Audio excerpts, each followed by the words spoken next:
আয়োজিত আজকের এই ঝিনাইদহ উন্নয়ন শীর্ষক ভাবনা উপস্থিত সম্মানিত সভাপতি, সামনে উপস্থিত সদ্য বিভিন্ন রাজনৈতিক দলের নেতৃবৃন্দ, সাংবাদিক ভাইয়েরা, আসসালামু আলাইকুম।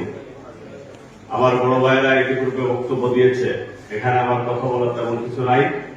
তবে আমি বলবো যে আমরা যারা রাজনীতি করছি, আমাদের নীতি নৈতিকতা, আমাদের চরিত্র যদি ঠিক থাকে, এমনিতেই সবকিছু ঠিক হয়ে যাবে।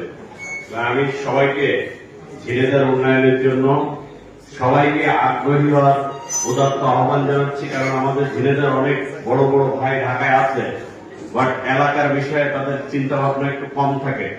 তো এলাকার উন্নয়নের জন্য তারা সকলেই সক্রিয় হবেন, এই প্রত্যাশা রেখে আমি যেহেতু স্থানীয় রাজনীতি করি, আমার ইচ্ছা ছিল ঢাকার সাংবাদিক ভাইদের সাথে একটু পরিচয় হওয়ার জন্য আমি আসলাম প্রোগ্রামে।